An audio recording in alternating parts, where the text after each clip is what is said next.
त्या पक्षाचा आम्ही बोलू शकत नाही. मला वाटतं तो प्रश्न त्यांना विचारावा. कानावर येत आहे, परंतु त्याच्यात तथ्य काय येणाऱ्या काळामध्ये बाहेर पडेल. उमेदवारांना मी विचारलं निवडणुकीला का आपण उभं राहत नाही, तर एवढे पैसे आमच्याकडं नाही. हल्ली 50 आणि 100 कोटीच्या खाली निवडणूक होत नाही असं आम्ही म्हणत नाही. त्या ठिकाणी बरेच लोक म्हणतात. आत्ताची 10 ते 15 लाखाचा भाव निघाला आहे अशा प्रकारची चर्चा आहे. निवडणूक आयोगाने एका बाजूला नियम केलेला आहे की कुठेही रिसॉर्टमध्ये किंवा मतदाराला आमिष दाखवू नये, त्याचबरोबर बाहेर कुठे नेऊ नये अशा प्रकारचं सांगलेलं असतानासुद्धा भाजपच्या काही लोकांना कुठल्या थंड हवेच्या ठिकाणी घेऊन गेले याचे पुरावेसुद्धा आमच्याकडे आहे. निवडणूक आयोग मग याच्यावर कारवाई करणार आहे का नाही, का फक्त निवडणूक आयोग फक्त या असलेल्या संदर्भामध्ये आम्ही कारवाई करतो अशा प्रकारचं नाटक करते का अशी शंका येते. नाही, महाविकास आघाडीच्या वतीने उमेदवार देण्याच्या बाबतीमधला निर्णय झाला होता. शिवसेना उभाटाचे उमेदवार तिथं उभे करले जाणार होते, पण तिथे दुसरा एक अपक्ष उमेदवार हा सक्षमतेने लढू शकतो अशा प्रकारचं चर्चा झाल्यामुळे कदाचित त्याला पाठिंबा देण्याचा निर्णय घेतला जाईल.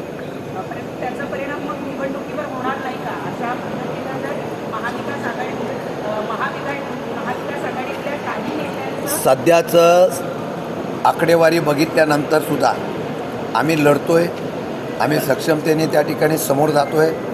विरोधकांच्या असलेल्या मताचा विभाजन झालं तर लोकशाहीतून त्यांना वाटलं की आपल्यावर अन्याय झाला, त्यांनी जर तशा प्रकारची साथ देण्याचा प्रयत्न केला तर निवडणुकीचा निकाल चांगला लागू शकतो. पण तरीसुद्धा आकडेवारी आमच्याकडं नसतानासुद्धा आम्ही लढतो आहे की लोकशाही जिवंत ठेवण्यासाठीच करतो. नहीं, कॉकरोच पार्टी का एक आपने देखा होगा, उसको इतना सपोर्ट मिला. एक बोलते हैं ना, एक रीज़न है आम आदमी और युवा वर्ग में जो उनके खिलाफ, सरकार के खिलाफ जो विद्रोह है, जो गुस्सा है, वो बाहर आ गया. अगर उसके लिए भी उसको भी बैन किया लगता है, उसका अकाउंट हैक कर दिया है. मेरे ख्याल से अपोजिशन को अपना विरोध प्रकट करने का, जैसा हमने आज यहाँ पे विरोध प्रकट किया. हम चाहते थे कि थोड़ा सा रास्ता रोको होता था और पुलिस डिपार्टमेंट हमको सहयोग करती थी, तो पुलिस डिपार्टमेंट ने पहले से नोटिस मारना शुरू कर दिया था. हमारे कार्यकर्ता को बोले कि कुछ करना नहीं चाहिए. अगर लोगों का ध्यान बटाने के लिए और उनका जो कहना है वो बताने के लिए सरकार के खिलाफ कोई आंदोलन करता है, उसके लिए भी अगर दबाव तंत्र होता है तो मेरे ख्याल से ये हुकुमशाही की राजवट है. ये बहुत ही शर्मनाक बात है कि महंगाई की तुलना पाकिस्तान बांग्लादेश से की जा रही है. हाँ, मेरे ख्याल से अब इतने बेशर्म बनो कि अब आप महाराष्ट्र और देश की तुलना युगांडा, होनोलुलु और जो अफ्रीकन देश है उनसे करो ना. पाकिस्तान बांग्लादेश से क्यों करते हैं? युगांडा में क्या हालात है, इथियोपिया में क्या हालात है, उससे तुलना शुरू कर दो भारत की. एक भारत सोचता था एक ज़माने में जर्मनी से कभी हम मुकाबला करेंगे, कभी हम स्पेन से मुकाबला करेंगे, फ्रांस से मुकाबला करेंगे. हम तो युगांडा और इथियोपिया से अब मुकाबला करना सीखते हैं.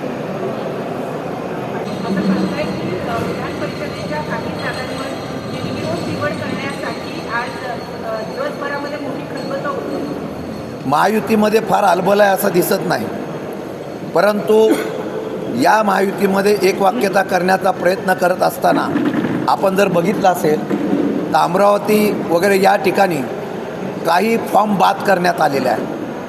आपल्या अधिकाराचा वापर करून लोकशाहीतून उभा राहणाऱ्या विरोधकांना किंवा त्यांच्या मित्रपक्षाच्या इच्छुक उमेदवारांनासुद्धा या ठिकाणी त्यांचे असलेले अर्ज बाद करण्याचा प्रयत्न होतो असा आरोप आम्ही नाही, त्यांचे मित्रपक्षाची लोकं करत आहेत. मला वाटतं लोकशाहीतून आता निवडणुका होतात का हे शंका आहे. घोडेबाजार बराच आहे. काही नगरसेवकांना खरेदी केले जात आहे, काही जिल्हा परिषद सदस्यांना खरेदी केलं जात आहे.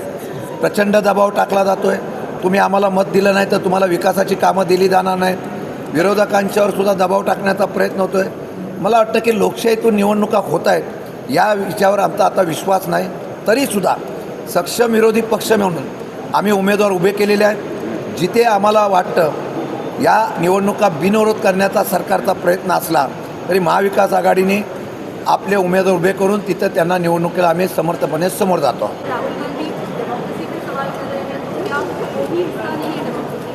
अभी डेमोक्रेसी के बारे में अगर बात करनी होगी मेरे ख्याल से अपोजिशन लीडर अभी आगे आके पूरे इस आज के सिस्टम के खिलाफ जाना चाहिए। जिस तरीके से यहाँ पे सेंट्रल गवर्नमेंट और स्टेट गवर्नमेंट अपनी पावर का यूज़ करते हैं अपने रणनीति के हथियाने के लिए, जिस तरीके से अपना को अपोजिशन को दबाने की कोशिश करते हैं, आम आदमी को दबाने की कोशिश करते हैं। आपने देखा होगा वेस्ट बंगाल में भी जिस तरीके से लॉ एंड ऑर्डर की सिचुएशन जो गवर्नमेंट है वही अगर खड़ा करती है, उसको प्रोटेक्ट करती है। महाराष्ट्र में भी वैसा चल रहा है। महाराष्ट्र में उनके मिनिस्टर भी इसी तरीके से इसका माहौल बदलने की कोशिश करते हैं, तो भी उनको कुछ लोगों को प्रोटेक्ट करने के काम करते हैं। भी रोहित जी यहाँ पे खड़े हैं, अगर वहाँ पे अगर कोई यहाँ पे त्योहार जो है अहिल्या देवी होलकर का जो जयंती था, उस वक्त पे अगर हमारा कोई प्रतिनिधि वहाँ जाता है तो जिस तरीके से वो टकराव करने की बात होती है और उसको प्रोटेक्ट करने की बात होती है, वो गलत है। आज नहीं तो कल इसमें दो समाज के ऊपर अंतर पड़ने का भाव निर्माण हो जाएगा। मेरे ख्याल से इसको डेमोक्रेसी नहीं बोलते हैं। अगर डेमोक्रेसी है तो अपोजिशन को भी उसको साथ में लेके काम करना चाहिए। उसको दबाने की कोशिश करेंगे, आम आदमी को दबाने की कोशिश करेंगे, तो मेरे ख्याल से वो डेमोक्रेसी आज के युग में इंडिया में नहीं है। महाराष्ट्राच्या प्रवेशद्वारावर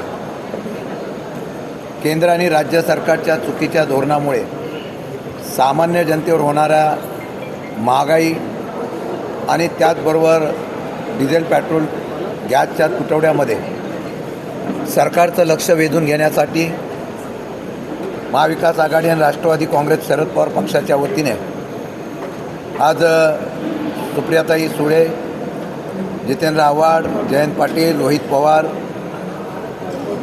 त्याचबरोबर आमचे बापूसाहेब आणि बाळामामा, बाकी सर्व राष्ट्रवादी काँग्रेस पक्षाच्या काँग्रेसच्या पदाधिकाऱ्यांच्या वतीने आंदोलन करण्यात आलं। मुंबईच्या वेशीवर हे आंदोलन आम्ही केलेलं आहे। गेल्या काही दिवसापासून महाराष्ट्रातल्या शेतकऱ्यांवर होणाऱ्या अन्यायाबाबत, त्याचबरोबर वेगवेगळ्या देशात राज्यात उद्भवणाऱ्या प्रश्नाबाबत राष्ट्रवादी काँग्रेस शरद पवार पक्षाच्या वतीने महाराष्ट्रामध्ये आंदोलनं सुरू आहेत। एक विरोधी पक्ष म्हणून सक्षमतेने या जनतेचे प्रश्न मांडण्यासाठी आम्ही आज मुंबईच्या वेशीपर्यंत आलेलो आहोत। सरकार सध्या घोडेबाजारामध्ये व्यस्त आहे। विधान परिषदेची निवडणूक त्यांना महत्त्वाची वाटते, पण एका बाजूला सामान्य जनता ही प्रचंड महागाई आणि अडचणीत असताना त्याकडे त्यांना द्यायला वेळ नाही। आज आम्ही याचा निषेध करताना एवढंच सांगतोय की जर सरकारने मनामध्ये आणलं तर सरकारच्या तिजोरीमध्ये जे काही आत्ताच्या असलेल्या परिस्थितीला बघून कर जमा होत आहे ते जर कमी केले तर या ठिकाणी गॅस आणि त्याचबरोबर पेट्रोल डिझेलच्या भाववाढीमध्ये नियंत्रण करता येऊ शकतं। परराष्ट्र धोरण ज्यावेळा चुकीचं होतं, देशाचा नेता ज्यावेळा चुकीच्या माध्यमातून निर्णय घेतो त्याची झळ सामान्य जनतेला पोचते। आंतरराष्ट्रीय स्तरावर असलेल्या आपल्या इतर राष्ट्राचे संबंध बघितले तर ते फारसे चांगले नाहीत। आज अमेरिका सांगेल त्यावेळेलाच आम्ही कच्चा तेल खरेदी करू शकतो, अशा प्रकारची प्रचिती या सामान्य जनतेला आणि भारताला पाहायला मिळते। आंतरराष्ट्रीय स्तरावरच्या संबंधामुळे अनेक राष्ट्र आपल्याकडून लांब गेली, ज्यामुळे शेतकऱ्यांचा माल खरेदी केला जात नाही आणि आपल्याला आवश्यक असलेलं इंधन मिळत नाही। आणि म्हणून या संदर्भामध्ये आवाज उठवावा म्हणून आम्ही हे आंदोलन केलेलं आहे। सरकारने या आंदोलनाची दखल घेऊन ताबडतोब या बाबतीमध्ये निर्णय घ्यावा ही प्रमुख आमची मागणी आहे।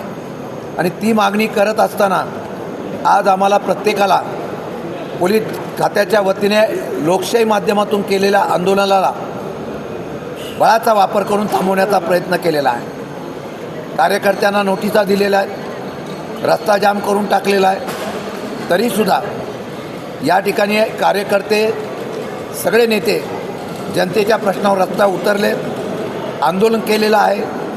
दाबण्याचा बळाचा वापर केला तरी या सरकारकडे सर्वसामान्य जनतेच्या प्रश्न मांडण्याच्या बाबतीमध्ये आम्ही प्रयत्न केलेला आहे। सरकारने याची दखल घ्यावी आणि ही जर दखल घेतली नाही तर महाराष्ट्रातला मंत्रालयसुद्धा जाम करण्याचा निर्णय महाविकास आघाडीच्या माध्यमातून येत्या काही काळामध्ये घेऊ आणि या सरकारवर या जनतेचा रोष प्रत्यक्ष या ठिकाणी आणण्याचा आम्ही प्रयत्न करू, अशा प्रकारचा इशारा मी आज या ठिकाणी देतो आहे। जनता को बरगलाने का काम कर रही है सरकार। सरकार लोगों का ध्यान दूसरी तरफ लेके जाने की कोशिश कर रहे हैं। आम आदमी का जो सवाल है, महंगाई, अत्याचार, यहाँ पे सवाल होता है। जब वो अपोजिशन में थे, अगर कोई करप्शन होता था, कोई अगर मिनिस्टर उसमें जिम्मेदारी पकड़ते थे तो उसका रिज़ाइन मांगते थे। आज नीट का एग्ज़ाम लीक होने के बाद भी उनके सेंट्रल मिनिस्टर को रिज़ाइन देने के लिए कोई बताता नहीं है। आज देखा जाएगा तो लोगों में एक संभ्रम अवस्था है, जात धर्म के नाम पे बंटवारा हो रहा है। अगर हम लोग स्वतंत्र हो गए हैं, उसमें हर जाति के लोग एक साथ में इस देश में रहते हैं, उसको ही बंटवारा करके युवा वर्ग और दोनों का ध्यान अलग करके ये राजनीति करने की कोशिश इस देश में और राज्य में हो रही है। आपने कल देखा होगा नगर में भी वैसी माहौल तैयार किया गया जा रहा है और उसको नज़रअंदाज करने की बात होती है। आपको एक जगह पे मैं और एक बात बताना चाहता हूँ, आगे जाके वो हो सकता है। मेरे ख्याल से मैं, जयंत पाटिल, जितेंद्र आव्हाड जी, हम लोग एक जो कानून बनाया था जो शहरी नक्सलवादी के लिए, उसके बारे में हम लोग ने ऑब्जेक्शन लिया था कि अगर ये कानून लोकशाही में आंदोलन करने वाले कार्यकर्ताओं के ऊपर लागू करेंगे तो उसका अन्याय होगा। मेरे ख्याल से कुछ दिन पहले संदीप पाटिल जो इसके नक्सलाइट के जो प्रमुख है डिपार्टमेंट के, उन्होंने एक स्टेटमेंट दिया कि कॉकरोच पार्टी में शहरी नक्सलवादी घुस गए हैं। मुझे पता नहीं है ये स्टेटमेंट क्यों दिया गया।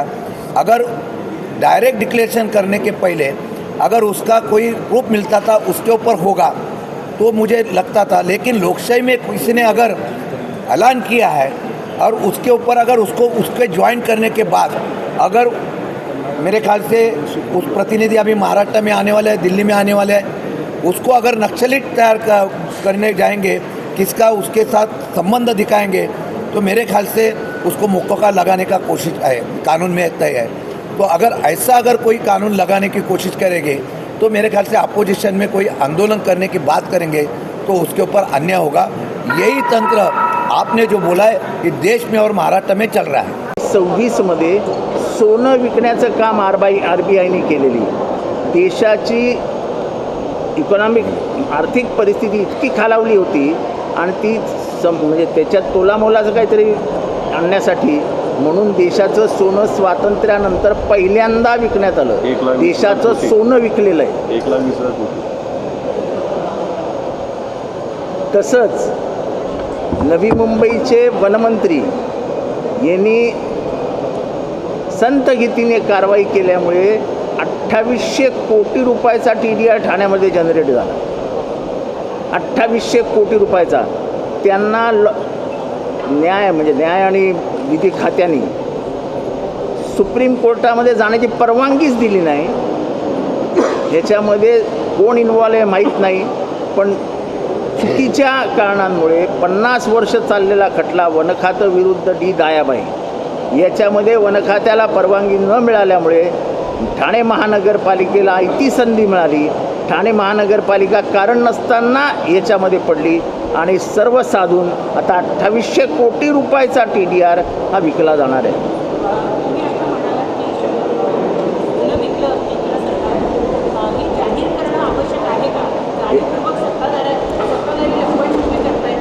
म्हणजे काय लप्पाछप्पीच करतायत? ही गुप्त बातमी आहे, ही ब्लूमबर्ग मासिकाने फोडलेली बातमी आहे की हे सोनं विकलं गेलं आहे म्हणून। सरकारने बाहेर येऊन इन्कार करावा याचा। आम्ही आरोप केला आत्ता की या देशाचं सोनं विकलं गेलं म्हणून।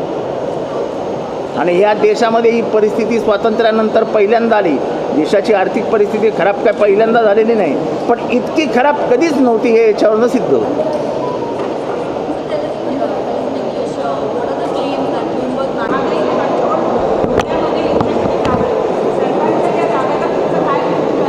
दोन 2014ला आपणा सर्वांना माहिती आहे की सरकार मनमोहन सिंगांचं गेलं। त्याचं प्रमुख कारण काय तर आम्ही सत्तेवर आलो तर ह्या सर्व वस्तू स्वस्त करू अशी घोषणा करण्यात आली. आज काय झालं आहे, सकाळी उठलं की पेट्रोल, डिझेल, गॅस, CNG, सोनं सगळ्याचे भाव वाढत आहेत. 14 साली पेट्रोल 71 ₹71 होतं, ते आज 111 रुपये झाले. डिझेल 52 रुपयाचं 97 रुपये झाले. एवढं होऊन समाधान झाली नाही. आज एक बातमी मी वाचली, आता 12 रुपये आणखीन वाढणार आहेत अशी एक बातमी मी वाचली. एवढी महागाई भारतात कधीच नव्हती. आणि त्यांना विचारलं तर हे काय म्हणतात की पाकिस्तानमध्ये आपल्यापेक्षा जास्त पेट्रोल आहे, बांगलादेशमध्ये जास्त आहे. पण पाकिस्तानचा आणि बांगलादेशचा रुपया, त्यांची स्थानिक करन्सी आपल्यापेक्षा वधारायला लागली आहे. आपली खाली जाते आणि त्यांची वर जायला लागलेली. याचं स्पष्टीकरण सरकारने दिलं तर मला वाटतं ह्या सगळ्यावर प्रकाश पडू शकेल. आता पाकिस्तानचे 450 रुपये म्हणजे आपले किती, ते 153 रुपये, जास्त नाही. आणि 450ला तिथं मिळत असेल रुपये तिथं पाकिस्तानमध्ये, इथं आता 111ला पोचलेलंच आहे. म्हणजे दुसरा मुद्दा काय तर मागच्या 24 साली पाकिस्तानचा 1 रुपया 3 रुपये 35 पैशाला होता. आता म्हणजे भारताचा रुपया इक्वल टू पाकिस्तानचे 3 रुपये 35 पैसे. आता ते 2 रुपये 88 पैसे झालेले आहेत. पाकिस्तानची बांगलादेशची तीच अवस्था झालेली आहे. 20 साली कोविड होतं, त्यावेळी बॅरलचा रेट हा $19 आला होता. $19 प्रति बॅरल झालं तेव्हा पेट्रोल डिझेलचे दर कमी झाले का भारतात? नाही. माझ्याकडे चार्टच आहे की 14 सालापासून 26 सालापर्यंत पेट्रोलच्या प्राइसेस किती होत्या आणि आंतरराष्ट्रीय बाजारपेठेत रेट काय होता. म्हणजे कमी दर असतानाही या देशात सरकारने लोकांच्याकडून कर अधिक गोळा करून पैसे काढण्याचं काम केलं. आता माझा 14 साली एक जण म्हणत होता आपल्या देशात की 30-35 रुपयाला पेट्रोल डिझेल मिळेल, देशात बदल घडवा. आता त्यांना हुडकलं पाहिजे ना, ती लोक जे कोणी अशा घोषणा देत होती. एक महानायक आहे ते असं म्हणत होते, रामचंद्र कहे गए सिया से ऐसा कलयुग आएगा, गाडी खरीदोगे कॅश से और पेट्रोल लोन से आएगा. आज तीच परिस्थिती झालेली आहे, या सरकारनेच करून दिलेली आहे. खरं म्हणजे 5 महिन्यामध्ये कमर्शियल सिलेंडर 1500 रुपयाने वाढला. हॉटेल व्यावसायिकांना परवडतं का? त्यांचाही अस्वस्थपणा आणि चिडलेली आहेत लोक. घरगुती गॅसचा दर 400 रुपये होता त्यावेळी, आता 1000 रुपयाच्या वर घरगुती गॅस गेलेला आहे. म्हणजे या देशामध्ये आपण काय करतो याचं भानच सरकारला राहिलेलं नाही असा त्याचा अर्थ होतो. देशातल्या सामान्य जनतेला अडचणीतनं बाहेर काढणारं सरकार बघायचं असेल तर ते मनमोहन सिंगांच्या काळात आपण बघितलं. मनमोहन सिंगांनी 2008ला संकट आलं त्यावेळी अनेक उपाययोजना केले आणि भारतातल्या जनतेला त्याची तोशीस लागू दिली नाही. आता आंतरराष्ट्रीय बाजारपेठ, तेव्हाही आंतरराष्ट्रीय बाजारपेठेत परिस्थिती गंभीर होती, आजही गंभीर झाली आहे. पण हे सरकार त्या सगळ्याची जबाबदारी आणि त्याचा सगळ्याचा चटका सामान्य जनतेला देत आहे. UPAच्या काळात इथेनॉल कमी घालत होतं, आता इथेनॉलही घालायला लागलो आहे. त्यामुळे तुम्हाला दर कमी करायला काही अडचण राहील असं मला वाटत नाही. पण खरा प्रश्न असा आहे की या देशानं 225 लाख कोटी रुपयापर्यंत कर्ज काढले आणि विदेशी बँकातनं घेतलेलं कर्ज परतफेडीची जबाबदारी आहे. आणि म्हणून लोकांच्याकडून पैसे वसूल करण्यासाठी हे कर सतत वाढवण्याचं काम हे सरकार करते. मी परवा सरकारला, महाराष्ट्र सरकारला विनंती केली की तुम्ही तुमचे कर सरचार्ज रद्द करा, 70-80 रुपयावर पेट्रोल डिझेल येईल, तुमचा कर कमी करा. पण महाराष्ट्र सरकार त्याच्यावर प्रतिक्रिया देत नाही. थोड्या दिवसाने रुपयाची सेंच्युरी होईल, त्यावेळी सेलिब्रेशनच करणं. आता जर मोर्चा काढल्यावर अटक होत असेल, मोर्चा काढल्यावर थांबवलं जात असेल मोर्चाला, तर मग आता 100 रुपये ज्यावेळी भारताच्या रुपयाचे होतील त्यावेळी आम्ही सेलिब्रेशनचा कार्यक्रम करू, तेव्हा तरी अटक होणार नाही. कारण आम्ही सेलिब्रेट करतो 100 रुपया ज्यावेळी सरकार रुपया पोचेल त्यावेळी. ब्लूमबर्गचा एक रिपोर्ट आहे, कालच माझ्या वाचण्यात आला. सरकारनं देशाचं सोनं विकलेलं आहे रुपयाचं अवमूल्यन थांबवण्यासाठी, अशी एक माझी माहिती आहे. सरकारने याचा खुलासा करावा आणि आता नवीन घोषणा द्यायला हरकत नाही. रुपया अबकी बार 100 पार आणि पेट्रोल अबकी बार 150 पार, अशी एक घोषणा आता नवीन आम्ही करतो. कारण आता विरोध केलेला चालतच नाही, अशी सगळ्यांना एकत्रित करून नेण्याची व्यवस्था आहे. थोड्या दिवसाने खताचं संकट येणार आहे. त्याची काय तयारी आहे सरकारची? फर्टिलायझरचं शेतकऱ्याच्यावर एवढं मोठं संकट येणार आहे, त्याचा परिणाम भारतातल्या शेतकऱ्यांच्या उत्पादनावर होणार आहे. आणि त्यामुळे सरकारने त्याच्याविषयी फर्टिलायझरच्या शॉर्टेजच्या विषयी काय केलं आहे, त्याचं सरकारने काय मार्ग काढला का? आता तर तुम्हाला सांगतो, मेक इन इंडिया आपण एवढ्या जोरात सुरू केलं. व्हिएतनामचा एक्सपोर्ट भारतापेक्षा जास्त आहे. व्हिएतनाम छोटं देश आहे, त्याचा एक्सपोर्ट भारतातल्या एक्सपोर्टपेक्षा जास्त झालेला आहे. म्हणजे आपण मॅन्युफॅक्चरिंगमध्ये विश्वगुरू होऊ शकलो नाही 12 वर्षात. ही आपली सगळ्यांची कर्तबगारी आहे. आणि म्हणून 12 वर्षापूर्वी अच्छे दिन आनेवाला हा प्रवास आता बुरे दिन आनेवाले इथवर येऊन पोचलेला आहे असं मला वाटतं. आणि म्हणून सरन्यायाधीशांनी सांगितलेलं आहे की या देशातला जो आंदोलनकारी आहे, तरुण आहे, तरुणी आहेत, हे सगळे झुरळा समान आहेत. आणि त्यामुळं आम्ही सगळे झुरळं इथं एकत्रित आलो आहे आणि मोर्चा काढायचा एक छोटासा प्रयत्न केला तर आम्हाला इथं आणून ठेवलेला आहे.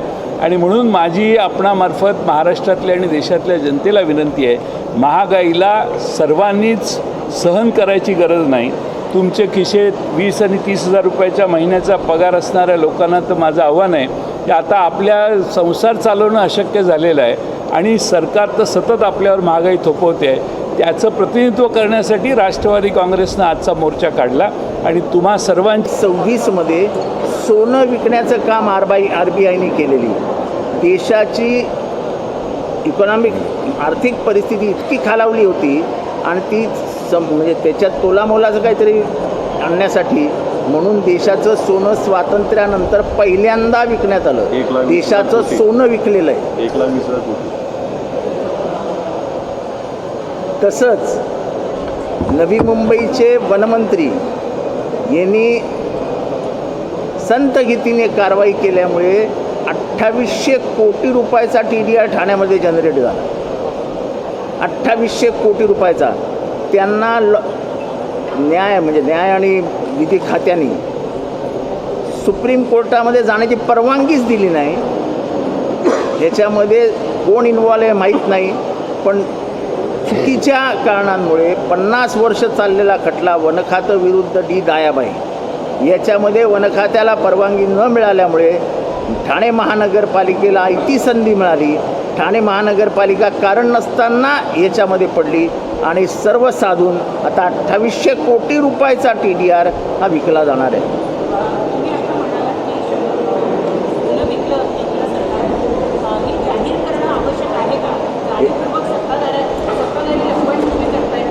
म्हणजे काय लप्पाछप्पीच करतायत? ही गुप्त बातमी आहे. ही ब्लूमबर्ग मासिकाने फोडलेली बातमी आहे की हे सोनं विकलं गेलं आहे म्हणून. सरकारने बाहेर येऊन इन्कार करावा याचा. आम्ही आरोप केला आत्ता की या देशाचं सोनं विकलं गेलं म्हणून. आणि या देशामध्ये ही परिस्थिती स्वातंत्र्यानंतर पहिल्यांदा आली. देशाची आर्थिक परिस्थिती खराब काय पहिल्यांदा झालेली नाही, पण इतकी खराब कधीच नव्हती हे याच्यावरनं सिद्ध होतं.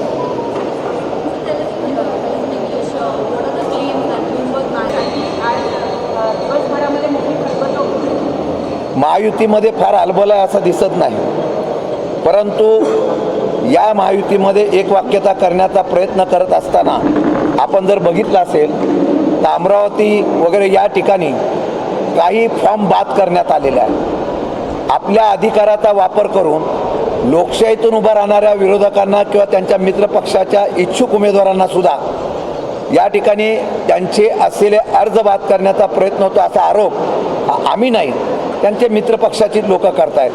मला वाटतं लोकशाहीतून आता निवडणुका होतात का ही शंका आहे. घोडे बाजार भरात आहे. काही नगरसेवकांना खरेदी केलं जात आहे, काही जिल्हा परिषद सदस्यांना खरेदी केलं जात आहे. प्रचंड दबाव टाकला जातो आहे. तुम्ही आम्हाला मत दिलं नाही तर तुम्हाला विकासाची कामं दिली जाणार नाही. विरोधकांच्यावर सुद्धा दबाव टाकण्याचा प्रयत्न होतो आहे. मला वाटतं की लोकशाहीतून निवडणुका होत आहेत या विषयावर आमचा आता विश्वास नाही. तरीसुद्धा सक्षम विरोधी पक्ष म्हणून आम्ही उमेदवार उभे केलेले आहेत. जिथे आम्हाला वाटतं या निवडणुका बिनविरोध करण्याचा सरकारचा प्रयत्न असला तरी महाविकास आघाडीने आपले उमेदवार उभे करून तिथं त्यांना निवडणुकीला आम्ही समर्थपणे समोर जातो.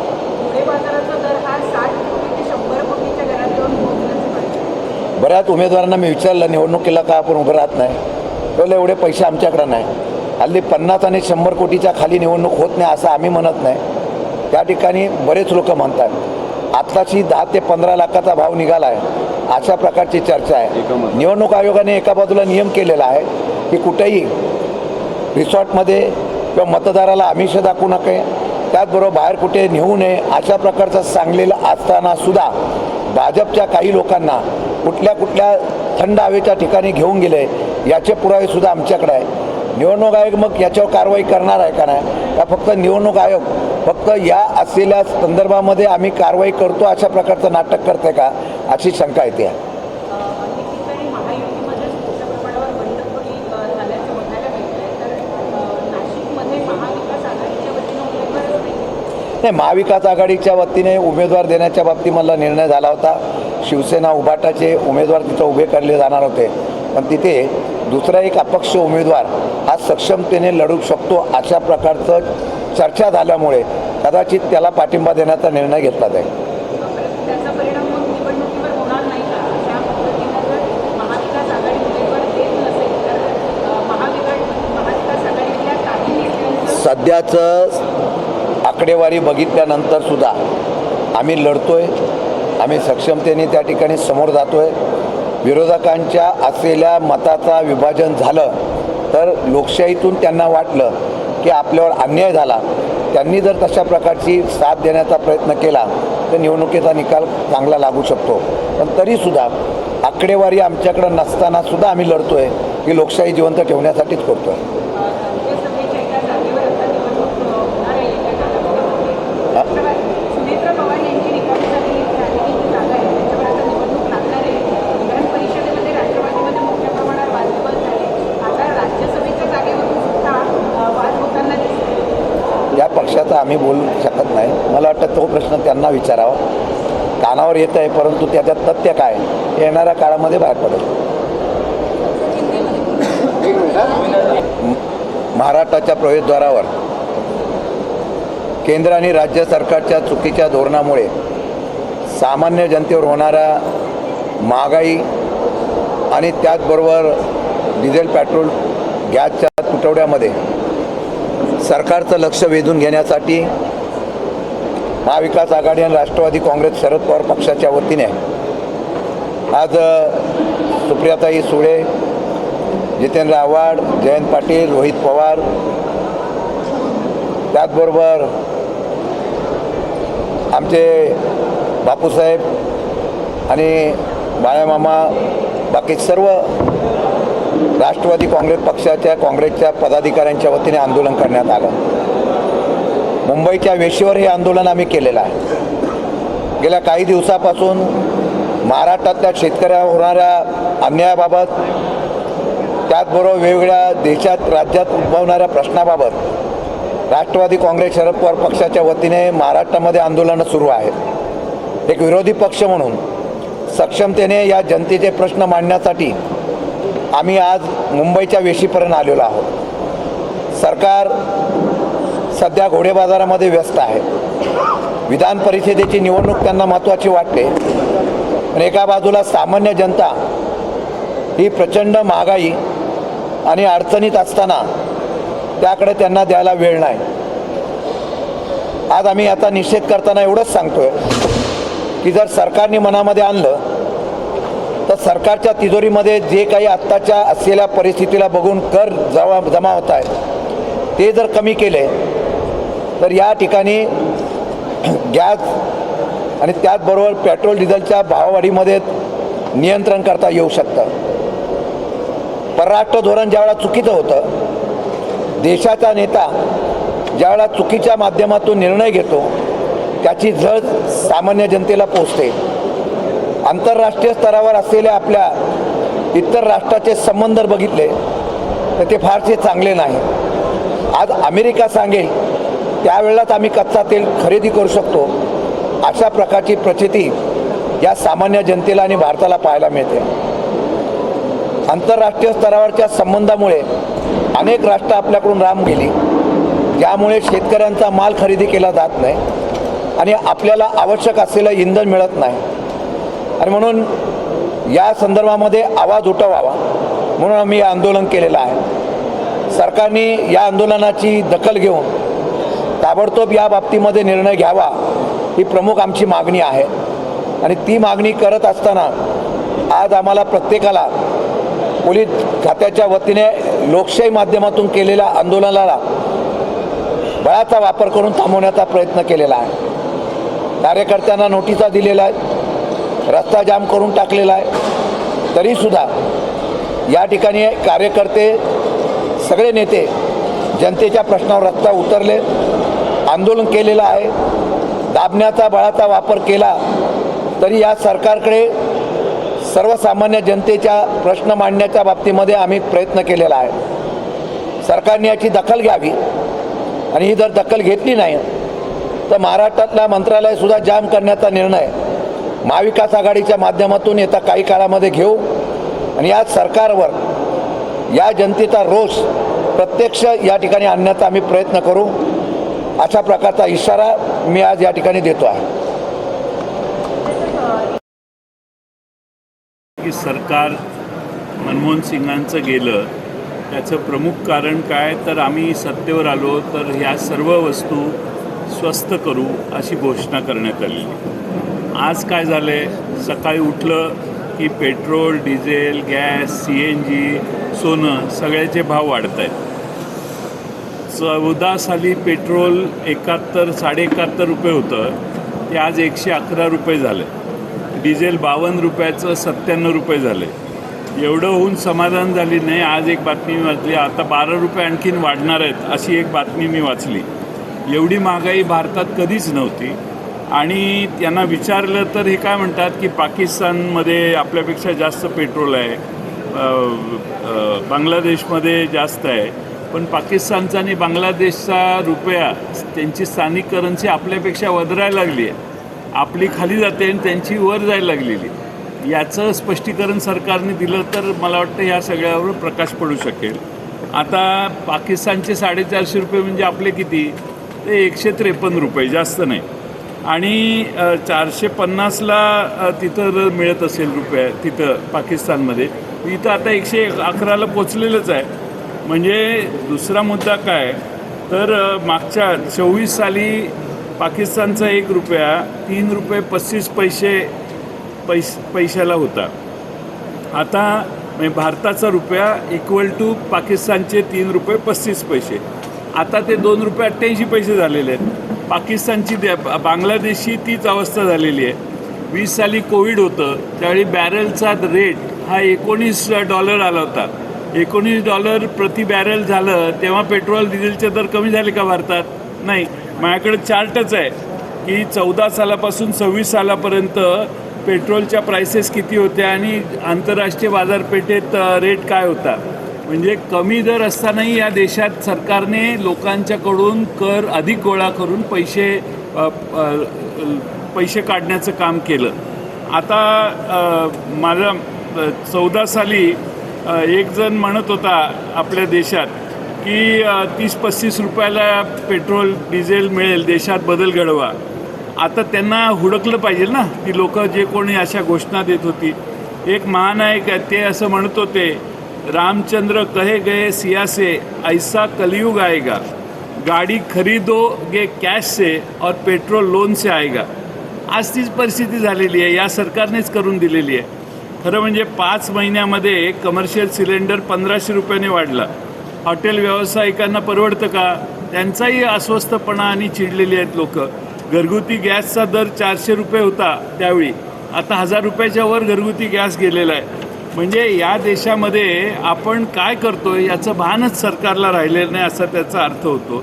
देशातल्या सामान्य जनतेला अडचणीतनं बाहेर काढणारं सरकार बघायचं असेल तर ते मनमोहन सिंगांच्या काळात आपण बघितलं। मनमोहन सिंगांनी 2008ला संकट आलं त्यावेळी अनेक उपाययोजना केल्या आणि भारतातल्या जनतेला त्याची तोशीस लागू दिली नाही। आता आंतरराष्ट्रीय बाजारपेठ, तेव्हाही आंतरराष्ट्रीय बाजारपेठेत परिस्थिती गंभीर होती, आजही गंभीर झाली आहे, पण हे सरकार त्या सगळ्याची जबाबदारी आणि त्याचा सगळ्याचा चटका सामान्य जनतेला देत आहे। UPAच्या काळात इथेनॉल कमी घालत होतो, आता इथेनॉलही घालायला लागलो आहे, त्यामुळे तुम्हाला दर कमी करायला काही अडचण राहील असं मला वाटत नाही। पण खरा प्रश्न असा आहे की या देशानं 225 लाख कोटी रुपयापर्यंत कर्ज काढले आणि विदेशी बँकातनं घेतलेलं कर्ज परतफेडीची जबाबदारी आहे आणि म्हणून लोकांच्याकडून पैसे वसूल करण्यासाठी हे कर सतत वाढवण्याचं काम हे सरकार करते. मी परवा सरकारला, महाराष्ट्र सरकारला विनंती केली की तुम्ही तुमचे कर सरचार्ज रद्द करा, 70-80 रुपयावर पेट्रोल डिझेल येईल, तुमचा कर कमी करा. पण महाराष्ट्र सरकार त्याच्यावर प्रतिक्रिया देत नाही. थोड्या दिवसाने रुपयाची सेंच्युरी होईल, त्यावेळी सेलिब्रेशनच करणं. आता जर मोर्चा काढल्यावर अटक होत असेल, मोर्चा काढल्यावर थांबवलं जात असेल मोर्चाला, तर मग आता 100 रुपये ज्यावेळी भारताच्या रुपयाचे होतील त्यावेळी आम्ही सेलिब्रेशनचा कार्यक्रम करू, तेव्हा तरी अटक होणार नाही, कारण आम्ही सेलिब्रेट करतो 100 रुपया ज्यावेळी सरकार रुपया पोचेल त्यावेळी. ब्लूमबर्गचा एक रिपोर्ट आहे, कालच माझ्या वाचनात आला. सरकारनं देशाचं सोनं विकलेलं आहे रुपयाचं अवमूल्यन थांबवण्यासाठी, अशी एक माझी माहिती आहे. सरकारने याचा खुलासा करावा आणि आता नवीन घोषणा द्यायला हरकत नाही. रुपया अबकी बार 100 पार आणि पेट्रोल अबकी बार 150 पार, अशी एक घोषणा आता नवीन आम्ही करतो. कारण आता विरोध केलेला चालतच नाही, अशी सगळ्यांना एकत्रित करून नेण्याची व्यवस्था आहे. थोड्या दिवसाने खताचं संकट येणार आहे, त्याची काय तयारी आहे सरकारची? फर्टिलायझरचं शेतकऱ्याच्यावर एवढं मोठं संकट येणार आहे, त्याचा परिणाम भारतातल्या शेतकऱ्यांच्या उत्पादनावर होणार आहे. आणि त्यामुळे सरकारने त्याच्याविषयी, फर्टिलायझरच्या शॉर्टेजच्या विषयी काय केलं आहे, त्याचं सरकारने काय मार्ग काढला का? आता तर तुम्हाला सांगतो, मेक इन इंडिया आपण एवढ्या जोरात सुरू केलं. व्हिएतनामचा एक्सपोर्ट भारतापेक्षा जास्त आहे. व्हिएतनाम छोटं देश आहे, त्याचा एक्सपोर्ट भारतातल्या एक्सपोर्टपेक्षा जास्त झालेला आहे. म्हणजे आपण मॅन्युफॅक्चरिंगमध्ये विश्वगुरू होऊ शकलो नाही 12 वर्षात. ही आपली सगळ्यांची कर्तबगारी आहे.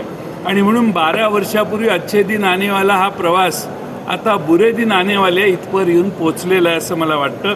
आणि म्हणून सरन्यायाधीशांनी सांगितलेलं आहे की या देशातला जो आंदोलनकारी आहे, तरुण आहे, तरुणी आहेत, हे सगळे झुरळा समान आहेत.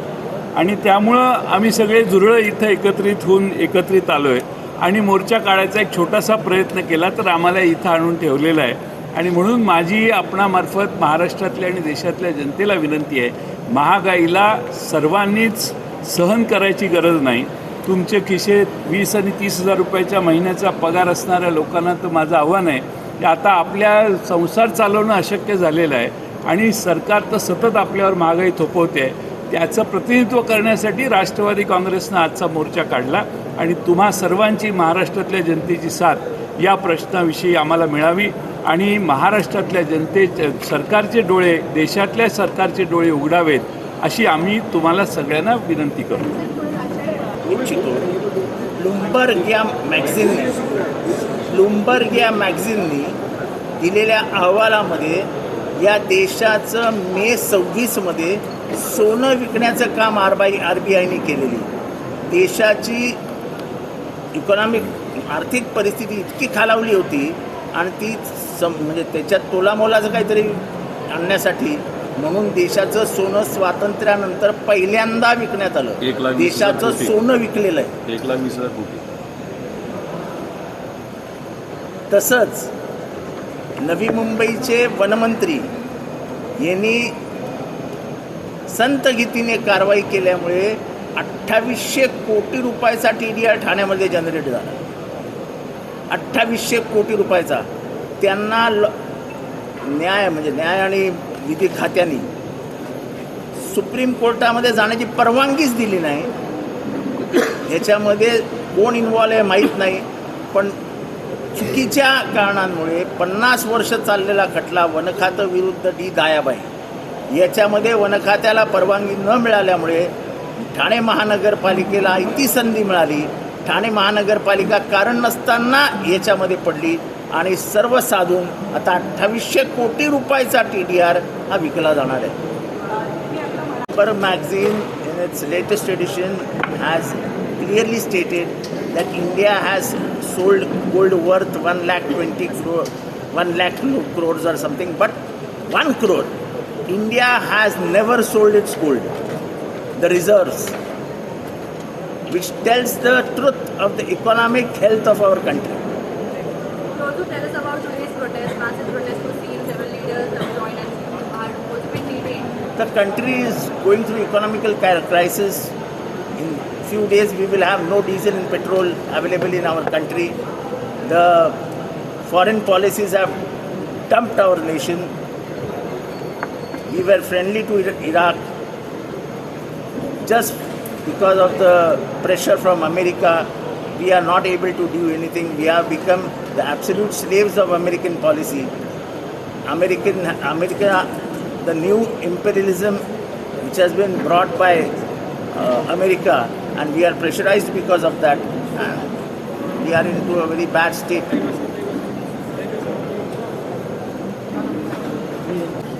सुंदर प्रश्न विचारला. मगाशी बाहेर तुम्हाला असं रे उत्तर द्यायचं असतं. आपल्याला मगाशी मी उत्तर दिलं बाहेर. लोकशाहीलाच दिलं ना. लोकशाही विचारायची राहिली. त्यांचा पक्षप्रवेश झाला, तो त्यांचा प्रश्न आहे, त्यांनी घेतलेला निर्णय आहे. त्यामुळे तुम्ही याचे प्रश्न त्यांना विचारा. मला विचारलं असतं त्यांनी पक्षप्रवेश करू तर माझं उत्तर नकारच आलं असतं. आणि या महागाईत देशातली जनता कोणत्या दिशेनं चालली आहे हे समजून प्रत्येकाने वागावं. नाही 10 तारखेला राष्ट्रवादी काँग्रेस पक्षाचा वर्धापन दिन आहे. तो वर्धापन दिन आम्ही मुंबईत साजरा करणार आहोत, पहिला मुद्दा. आणि त्याच्या आधी 8 तारखेला इंडिया अलायन्सची एक मीटिंग आहे. काल काँग्रेस पक्षाचा आम्हाला फोन आला होता, आदरणीय पवारसाहेबांना फोन आला होता की इंडिया अलायन्सनी ठरवलं आहे की 8 तारखेला कॉन्स्टिट्यूशन क्लबला दिल्लीत भेटायचं. महागाई, बेरोजगारी, प्रचंड होणारा भ्रष्टाचार आणि नीटच्या परीक्षेमध्ये तुम्ही बघितलं काय झालं आहे. त्यानंतर काल बदल्याही अनेक झाल्या. आणि या परिस्थितीमध्ये देशाची आर्थिक परिस्थिती, सामाजिक परिस्थिती आणि राजकीय परिस्थिती ही सगळीच प्रचंड अडचणीत आलेली आहे. आणि याच्याबद्दल नुसतं विरोधक म्हणून नाही, पण एक जागृत भारतीय म्हणून इंडिया अलायन्सचे सगळे घटक 8 तारखेला 11:30 वाजता कॉन्स्टिट्यूशन क्लबला दिल्लीला आम्ही भेटणार.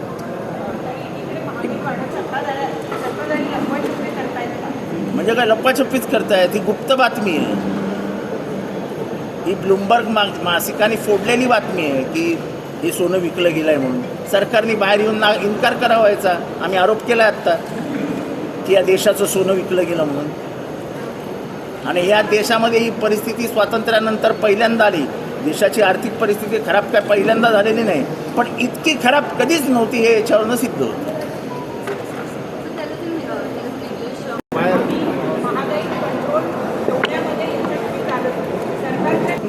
महागाई वाढलेलीच. महागाई 10 रुपयाने वडापाव वाढला. मला मुंबईच्या वडापावाची फिकीर नाही, कारण मुंबईतल्या जनतेला ते सोसावंच लागतं. पण नागपूरच्या जनतेला पोहे वाढले हे जरा गंभीर प्रकरण आहे. आणि नागपूरचे पोहे वाढले याचा तर किमान आम्हाला निषेध व्यक्त करू द्या.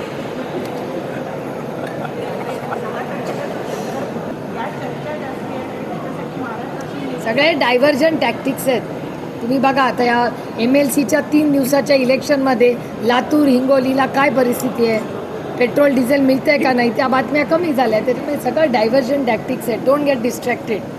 बरं, माझं काय म्हणणं आहे की समजा रिशफल झालं तर 100 रुपयाच्या जवळ गेलेला रुपया 80 रुपयावर येणार आहे का? पेट्रोल 90 रुपयावर येणार आहे का? ते तुम्ही लोकांना, जनतेला दाखवा. रिशफल झालं काय, नाही झालं काय, किती मंत्री आहेत आणि किती नाहीत हे लोकांना माहीत नाही अजून देशात. त्यामुळं त्यांचा तो अधिकार आहे, त्यांना काय करायचं ते करू दे. रिशफल करून या सगळ्या परिस्थितीवर तोडगा काढणारा एखादा माणूस ते आत घेत असतील तर आम्ही त्यांचं स्वागत करू. चला, हो ती मी वेगळी, माझ्या मतदारसंघाचा विषय आहे तो. तुम्ही घेते ना, सगळ्यांचा वेळ कशाला.